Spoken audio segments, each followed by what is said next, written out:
Latvian President Edgars Rinkēvičs urged Hungary and Slovakia to listen to Trump, who is calling on European countries to cut Russian energy ties. The president of the EU Chamber of Commerce in China has warned that the continent has seen a high increase in Chinese exports since Trump's tariffs earlier this year. Latvian President Edgars Rinkēvičs has urged Hungary and Slovakia to listen to Trump, who is calling on European countries to stop importing Russian gas and oil. Speaking to Euronews in New York, Rinkēvičs said they were already in a hybrid war with Russia. President Trump was very clear. And actually he was also calling to all NATO allies to stop buying oil and gas from Russia. I think that this is probably the clearest support for Ukraine that any country can actually render.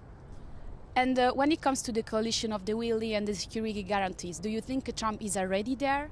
If we decide to provide security guarantees, if we decide to send troops on the ground, we need US support there. Not probably US troops on the ground, but logistical support, intelligence support, other kind of support. What do you think something that could be strategic for Ukraine having now that the EU should push, for example, to deliver? I think that in reality, Ukraine is holding very well. The Russian economy is not doing so well. If we push more when it comes to sanctions, if we stop buying oil and gas, then probably it could influence very much the way how the whole situation in Ukraine. Europe is trying to phase out the use of Russian oil and gas. Do you think the Danish presidency will be able to deliver on this, or do you think the opposition from Hungary and Slovakia will stop the process? Well, I hope that we will be able to achieve that goal.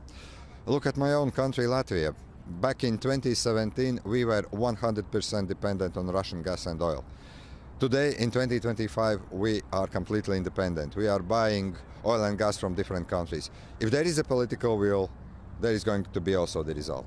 Do you think your country is particularly, of course, threatened from Russia? We are at hybrid war, so all kinds of provocations, short of real military operation, is something that we are monitoring very closely, and we are trying to figure out how to counter them.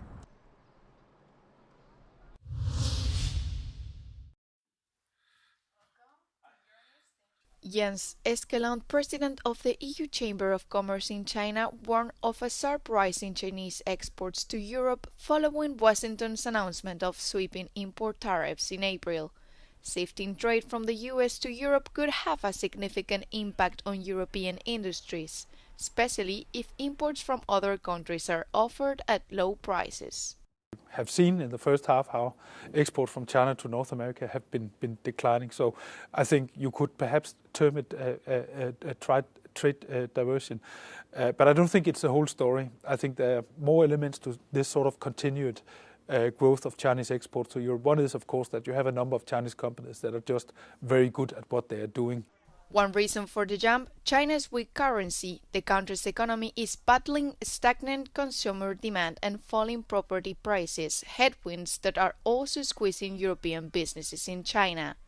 The latest survey by the EU Chamber of Commerce in China shows 73% say doing business there is getting harder year after year, with confidence at rock bottom. The pessimism that you see right now is primarily due to the state of the Chinese economy. We have seen that in many sectors there is very intense competition. You have overcapacity in some sectors. So we really think the Chinese government right now needs to focus on how do we get back to a situation where sort of demand and supply is in sort of better alignment than is the case today.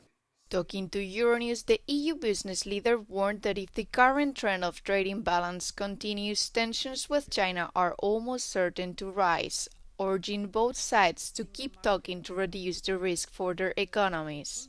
We want to have a clean line of sight, predictability, reliability are things really that we appreciate as businesses. As we do our plans, we make investments and so on. And I think in this present environment where you sort of have sky-high tariffs and then they decrease and then one policy announcement is being made and then there is a reaction. All this volatility right now is something that affects business behaviors. For the 5th year in a row, Thessaloniki has hosted the EU Rice Festival, highlighting the sustainability, quality and safety of European rice. Local producers use the event to discuss the challenges facing rice cultivation and exports. Greece is the 3rd largest rice producer in the whole of Europe. Τα προβλήματα του καιρού έχουν μειώσει τις οδιές και επίσης και το πιο σημαντικό είναι ότι έχουν αυξηθεί πάρα πολύ οι εισαγωγές ρυζιού στην Ευρωπαϊκή Ένωση με αποτέλεσμα η Ελλάδα, επειδή είναι εξαγωγική χώρα στο ρύζι, να χάνει αγορές, δηλαδή χάνει τη Βόρεια Ευρώπη, διότι οι βόρειες χώρες εισάγουν ρύζι σε πολύ χαμηλές τιμές, αλλά όχι με την ίδια ποιότητα και την ασφάλεια που έχει το ελληνικό ευρωπαϊκό ρύζι. Rice grower Evgenio Yanineta showcased a variety of rice he has developed to withstand extreme climate change and long drought periods.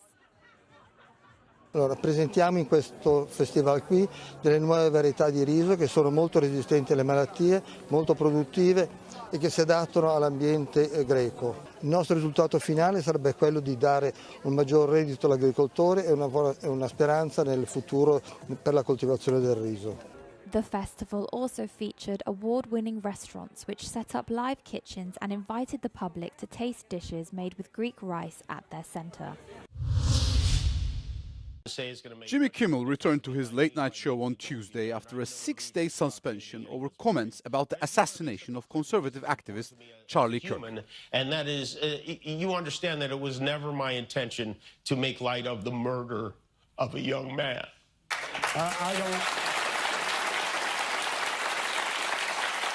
I don't think there's anything funny about it. Nor was it my intention to blame any specific group for the actions of what it was obviously a deeply disturbed individual. Last week, ABC suspended the show after a group of affiliated stations said they would not air it, calling the remarks offensive and insensitive. Those who think I did.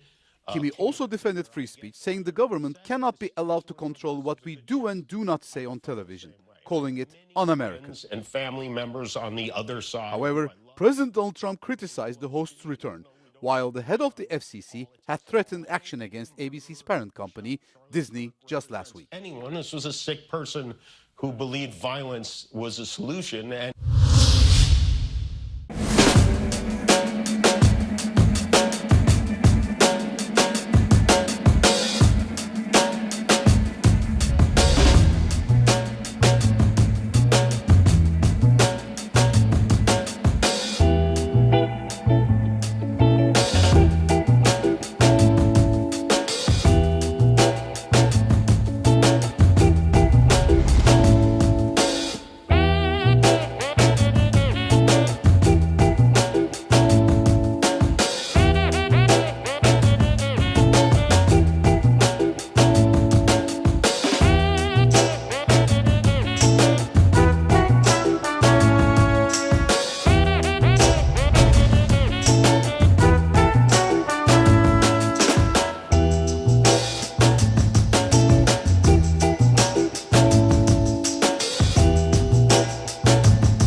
comme la plupart d'entre nous, j'imagine, on a été un peu élevés avec des contes de toutes sortes.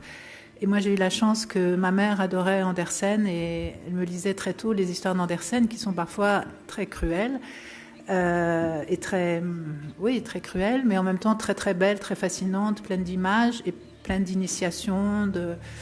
Donc, j'ai toujours eu tendance à faire des films qui sont des contes parce que c'est une manière, je trouve, d'aller à un endroit profond pour moi plutôt que de partir de la réalité, vraiment, même si ça joue toujours sur la limite.